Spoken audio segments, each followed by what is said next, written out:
ഏവർക്കും സ്വാഗതം. +2 സോഷ്യോളജിയുടെ ചാപ്റ്റർ 3 ആയ social institution, community and change എന്ന ചാപ്റ്ററിലെ രണ്ടാമത്തെ ഭാഗമാണ് ഇന്നിവിടെ വിശകലനം ചെയ്യുന്നത്. Caste system in the colonial period, കോളനിവൽക്കരണവും ജാതിയും. ബ്രിട്ടീഷ് ഗവൺമെൻറ്റിൻ്റെ കാലത്ത് ഇന്ത്യയിലെ വിവിധ ജാതി വിഭാഗങ്ങളെക്കുറിച്ചും വംശങ്ങളെക്കുറിച്ചും അവരുടെ ആചാരങ്ങളെക്കുറിച്ചും അനുഷ്ഠാനങ്ങളെക്കുറിച്ചും പഠിക്കുവാനായിട്ട് അവർ താല്പര്യം പ്രകടിപ്പിച്ചു. കാരണം ഇന്ത്യയെ ഭരിക്കണമെങ്കിൽ ഈ വിവിധ ജാതി വിഭാഗത്തിൻ്റെ ആചാരാനുഷ്ഠാനങ്ങൾ മനസ്സിലാക്കേണ്ടത് ആവശ്യമായിരുന്നു. The British government in India conducted methodological and intensive surveys on the customs and manners of different tribes and caste. അതുപോലെ തന്നെ ഭരണകർത്താക്കൾ അവർ എത്തനോളജിയെ, അതായത് എത്തനോളജി എന്ന് പറഞ്ഞാൽ the scientific study of race, വംശത്തെ ശാസ്ത്രീയമായ രീതിയിൽ പഠിക്കുന്നത്, വംശങ്ങളെ, അതിനെ പ്രോത്സാഹിപ്പിക്കുകയാണ് ചെയ്തത്. British administrative officers were interested in ethnology. Through a census in 1860, the British government has collected information on caste. 1860 ആയപ്പോഴേക്കും ബ്രിട്ടീഷ് ഗവൺമെൻറ് ജാതിയെക്കുറിച്ചുള്ള വിവരങ്ങൾ ശേഖരിച്ചു. From 1881, it became a regular practice for the government to conduct census in every 10 years. 1881 മുതൽ 10 വർഷം കൂടുമ്പോൾ census എടുക്കുന്ന രീതി government കൊണ്ടുവന്നു. പിന്നീട് എല്ലാ 10 വർഷം കൂടുമ്പോഴും സെൻസസ് എടുക്കുന്ന രീതിയാണ് അവലംബിച്ചത്. In 1901, Herbert Risley took up the collection of information on social hierarchy of caste. 1901 Herbert Risley ജാതിയുടെ ശ്രേണീകരണത്തെക്കുറിച്ച് വിവരങ്ങൾ ശേഖരിച്ചു. അതോടെ ഓരോ ജാതിയുടെയും പദവിയും റാങ്കും മനസ്സിലാക്കാൻ സാധിച്ചു. It help to determine the particular rank and position each caste occupy. മറ്റൊരു സ്റ്റെപ്പ് എടുത്തത് ഗവൺമെൻറ്റിൻ്റെ ഭാഗത്തു നിന്ന് എടുത്തത് ഭൂപരിഷ്കാരമാണ്. അത് ഉയർന്ന ജാതിക്കാർക്ക് കൂടുതൽ ആനുകൂല്യങ്ങൾ ലഭിക്കുവാൻ കാരണമായി. The upper caste became the owners of land. ഉയർന്ന ജാതിക്കാർ ഭൂമിയുടെ ഉടമസ്ഥരായി മാറി. എങ്കിലും ചില പ്രവൃത്തികൾ താഴ്ന്ന വിഭാഗത്തിൻ്റെ ഉന്നമനത്തിനായി ബ്രിട്ടീഷ് ഗവൺമെൻറ് ചെയ്തു. ജലസേചന പദ്ധതികൾ കൊണ്ടുവന്നു. ലാർജ് സ്കെയിൽ ഇറിഗേഷൻ സ്കീംസ് വർ ടേക്കൺ അപ്പ്. ഇനി government of India act 1935 British government പുറപ്പെടുവിച്ച നിയമം, അതിൽ പട്ടികജാതി പട്ടികവർഗത്തിനെ തിരഞ്ഞെടുക്കുകയും വീക്കർ സെക്ഷനായിട്ട് അവരെ കണക്കാക്കുകയും അവർക്ക് വേണ്ടുന്ന ചില ആനുകൂല്യങ്ങൾ, പ്രത്യേക പരിഗണന നൽകുകയും ചെയ്തു. 1935 മുതലാണ് പട്ടികജാതി പട്ടികവർഗം അല്ലെങ്കിൽ the schedule caste and schedule tribe എന്നുള്ള പദം ഉപയോഗിക്കാൻ തുടങ്ങിയത്. ഇനി അടുത്തത് കാസ്റ്റ് ഇൻ ദ പ്രസൻറ്റ്, ജാതി സമകാലീന കാലത്ത്. സ്വാതന്ത്ര്യം കിട്ടുന്നതിന് മുമ്പ് ദ നാഷണൽ ലീഡേഴ്സ് സ്വാതന്ത്ര്യ സമരം നടത്തുന്ന ആ കാലഘട്ടത്തിൽ തന്നെ they treated caste system as a social evil. ദേശീയ നേതാക്കളും താഴ്ന്ന ജാതിയിൽ നിന്ന് ഉയർന്നു വന്ന നേതാക്കളും BR അംബേദ്കർ പോലുള്ള നേതാക്കളും എല്ലാവരും തന്നെ ജാതി ഈ വ്യവസ്ഥ എന്നുള്ളത് ഒരു അസമത്വത്തിൻ്റെ പ്രതീകമായിട്ട് കണക്കാക്കുകയും അതിനെതിരെ പ്രവർത്തിക്കുകയും ചെയ്തു. Gandhiji and doctor BR Ambedkar work hard for the upliftment of lower cast. ഇപ്പോൾ മഹാത്മാഗാന്ധിജിയും ഡോക്ടർ BR അംബേദ്കറും ഒക്കെ ജാതി വ്യവസ്ഥയ്ക്കെതിരായിരുന്നു. അവർ താഴ്ന്ന ജാതിക്കാരുടെ ഉന്നമനത്തിന് വേണ്ടി വളരെയധികം പരിശ്രമിച്ച വ്യക്തിയാണ്. From 1920 onwards they started organising protest against untouchability. അയിത്തത്തിനെതിരെ പല പ്രക്ഷോഭങ്ങളും നയിക്കുവാനായിട്ട് 1920 മുതൽ ഗാന്ധിജിയും ഡോക്ടർ BR അംബേദ്കറും മുന്നോട്ട് വന്നു. പശ്ചിമ ഇന്ത്യയിൽ മഹാത്മാഗാന്ധിയും ജ്യോതിബ ഫുലെ, അംബേദ്കർ എന്നിവരെ ആയിരുന്നുവെങ്കിൽ ദക്ഷിണ ഇന്ത്യയിൽ അയ്യങ്കാളി, ശ്രീനാരായണ ഗുരു, പെരിയാർ എന്നിവരൊക്കെയായിരുന്നു ജാതി അസമത്വത്തിനെതിരെ പോരാടിയത്. അടുത്തത് ജ്യോതിബ ഫുലെ, ബാബാ സാഹേബ്, ഇവരെല്ലാം വെസ്റ്റേൺ ഇന്ത്യയിൽ സോഷ്യൽ നവീകരണത്തിന്, സാമൂഹ്യ നവീകരണത്തിന് വേണ്ടി വളരെയധികം പരിശ്രമിച്ച വ്യക്തിയാണ്. തമിഴ്നാട്ടിലാണെങ്കിൽ EV രാമസ്വാമി നായ്ക്കർ, പെരിയോർ എന്ന് പറയുന്ന നേതാക്കന്മാരും ജാതി വ്യവസ്ഥയ്ക്കെതിരെയും അവരുടെ ഉന്നമനത്തിനു വേണ്ടിയും പ്രവർത്തിച്ചു. അത് സ്വാതന്ത്ര്യം കിട്ടിയതിന് ശേഷമാണ് ജാതി വ്യവസ്ഥയിൽ എന്തെങ്കിലും മാറ്റങ്ങൾ ഉണ്ടാക്കാനായിട്ട് ഇവർക്ക് സാധിച്ചത്. കാസ്റ്റ് ആഫ്റ്റർ ഇൻഡിപെൻഡൻസ്, ജാതി സ്വാതന്ത്ര്യ കാലഘട്ടത്തിന് ശേഷം. After independence new government was committed to the abolition of untouchability and introduced it in the constitution.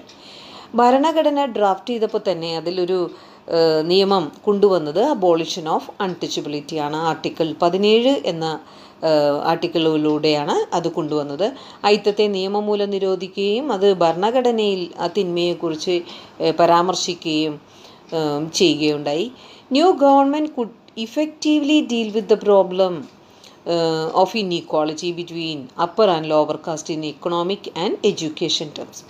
സ്വാതന്ത്ര്യം കിട്ടിയപ്പോൾ പുതിയ ഗവൺമെൻറ് നേരിടേണ്ടി വന്ന ഒരു വെല്ലുവിളി, അവർക്ക് ഉയർന്ന ജാതിക്കാരെ പിണക്കാൻ പറ്റില്ല, എന്നാൽ താഴ്ന്ന ജാതിക്കാരെ സംരക്ഷിക്കേണ്ടതുണ്ട്.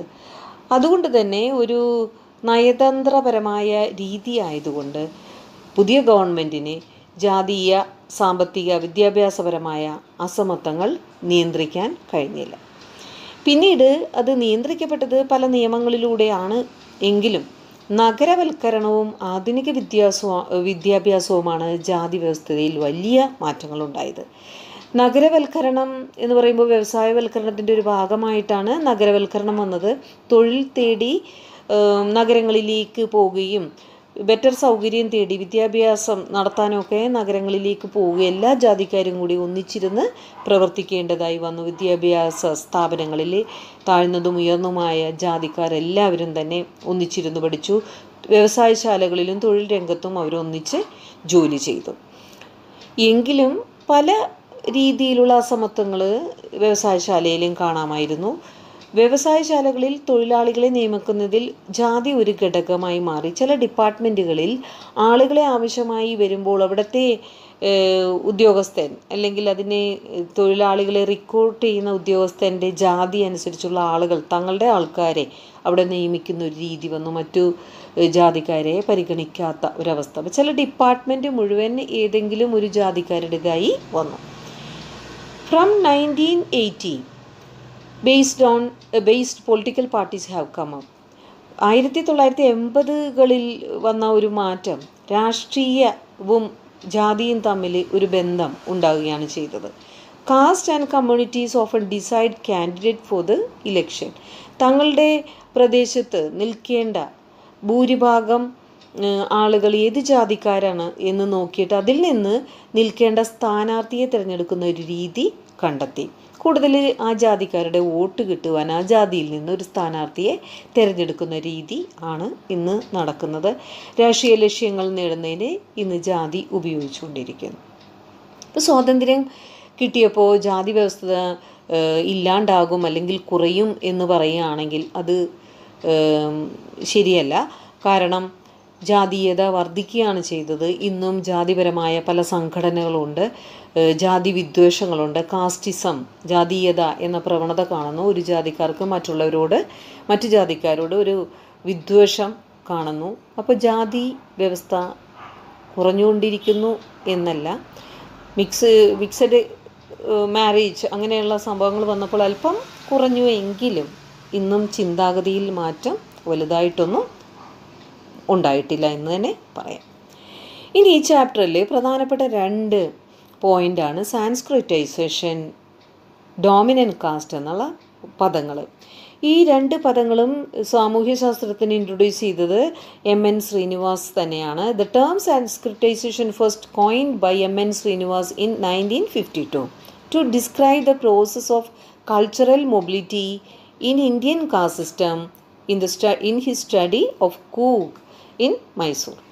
1952 മൈസൂരിലെ കൂർഗ് വിഭാഗങ്ങളിലെ ആളുകളുടെ ജാതി വ്യവസ്ഥയെക്കുറിച്ച് പഠിച്ചപ്പോൾ അവിടെ ഒരു പ്രവണത കണ്ടെത്തി. താഴ്ന്ന ജാതിക്കാർ അവിടെയുള്ള പ്രബല ജാതിക്കാരുടെ ജീവിത രീതിയും ഭാഷാരീതിയും വസ്ത്രധാരണ രീതിയും ഭക്ഷണ രീതിയും ആചാരം അങ്ങനെയുള്ള എല്ലാ രീതികളും അനുകരിക്കുന്നതായിട്ട് ഒരു പ്രവണത കണ്ടെത്തി. തങ്ങളുടെ സ്റ്റാൻഡേർഡ് ലൈഫിൽ അവരുടെ ജാതിക്ക് കുറച്ചുകൂടി മെച്ചപ്പെട്ട ഒരു പദവി ലഭിക്കുന്നതിന് വേണ്ടിയാണ് ഈ അനുകരണം നടത്തിയത്. ഈ അനുകരണത്തിനെയാണ് സംസ്കൃതവൽക്കരണം, സാൻസ്ക്രിറ്റൈസേഷൻ എന്ന് പറയുന്നത്.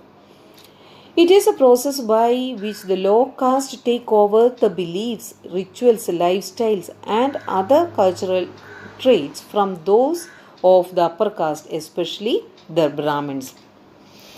ആദ്യകാലങ്ങളിൽ ബ്രാഹ്മണരെയാണ്, ഉയർന്ന ജാതിക്കാരെയാണ് താഴ്ന്ന ജാതിക്കാർ അനുകരിച്ചത്. അതുകൊണ്ട് ആദ്യ കാലഘട്ടങ്ങളിൽ ഇതിനെ ബ്രാഹ്മണവൽക്കരണം എന്ന് വിളിച്ചിരുന്നു. ആദ്യം അവരുടെ ഭാഷയായ സംസ്കൃതം പഠിച്ച് സംസ്കൃതം സംസാരിക്കാനാണ് ഈ വിഭാഗം ശ്രമിച്ചതുകൊണ്ട് അതിനെ സംസ്കൃതവൽക്കരണം എന്ന പേരാണ് ലഭിച്ചത്.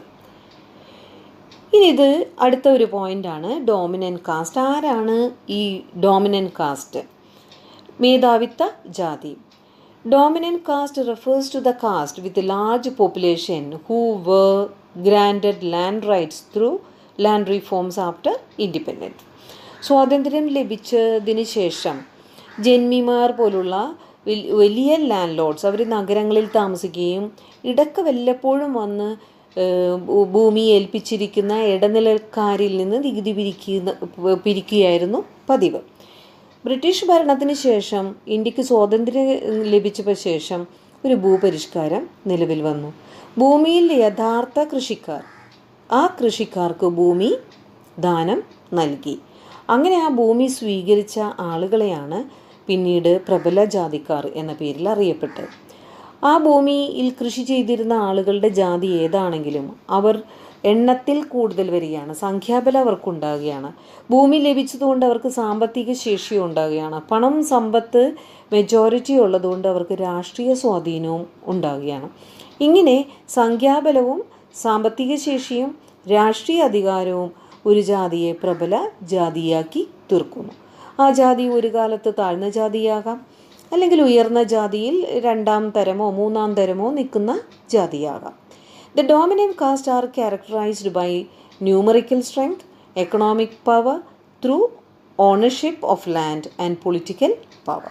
ഇങ്ങനെയുള്ള ജാതിക്കാരെയാണ് പ്രബല ജാതിക്കാർ എന്ന് പറയുന്നത്. ഇതിന് ഉദാഹരണം പല ജാതിക്കാരുടെ പേര് കൊടുത്തിട്ടുണ്ട്. ബീഹാറിലെയും ഉത്തർപ്രദേശിലെയും യാദവന്മാർ, the Yadavas of Bihar and UP പ്രബല ജാതിയായി ഉയർന്ന് വന്നവരാണ്.